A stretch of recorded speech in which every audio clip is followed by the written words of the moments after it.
बिस्मिल्लाहिर्रहमानिर्रहीम। मैं हूं मोहम्मद मुश्ताक और आज हमारा जो टॉपिक ऑफ डिस्कशन है वो है कि अगर तुम मुनाफ़क़त और मुफ़ाहमत से चलोगे तो ये दुनिया तुम्हारी है।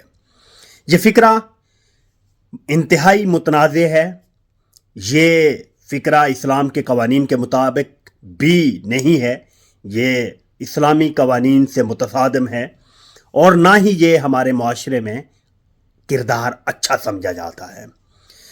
आम तौर पर हमने डिफरेंट टीम्स के अंदर काम करते हुए, मुख्तलिफ प्रोजेक्ट्स पर काम करते हुए या फिर अपने मुआशरे में रहते हुए हमने ये चीज़ ऑब्ज़र्व की है कि हर टीम के अंदर कोई ना कोई ऐसा इंसान ज़रूर होता है कि जो मुनाफ़क़त और मुफ़ाहमत की पॉलिसी अपनाते हुए वो दुनियावी गेंस ज़्यादा हासिल कर लेता है, उसकी रिलेशन बिल्डिंग अच्छी होती है, वो हर एक का दोस्त होता है, लेकिन वो हकीकत में वो दोस्त सिर्फ और सिर्फ अपने फ़ायदे का होता है और वो किसी दूसरे का दोस्त नहीं होता, क्योंकि जो सबका दोस्त हो वो किसी का दोस्त नहीं।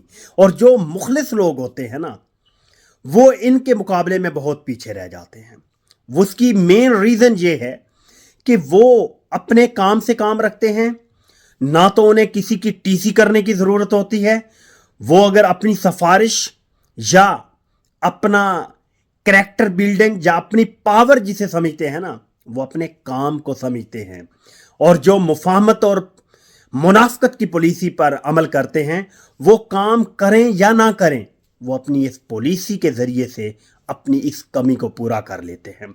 और जो काम करने वाले लोग होते हैं उनसे वो बहुत आगे निकल जाते हैं और बज़ाहिर तो वो दुनियावी गेंस तो हासिल कर लेते हैं, लेकिन वो अपनी आखिरत का बेड़ा गर्क कर लेते हैं। और जो मुखलिस और स्ट्रेट फॉरवर्ड लोग होते हैं वो ना सिर्फ इस दुनिया में रहते हुए कामयाब रहते हैं बल्कि आखिरत में भी नाकाम नहीं होते। तो आप कभी भी ये पॉलिसी ना अपनाइएगा। Wish you good luck.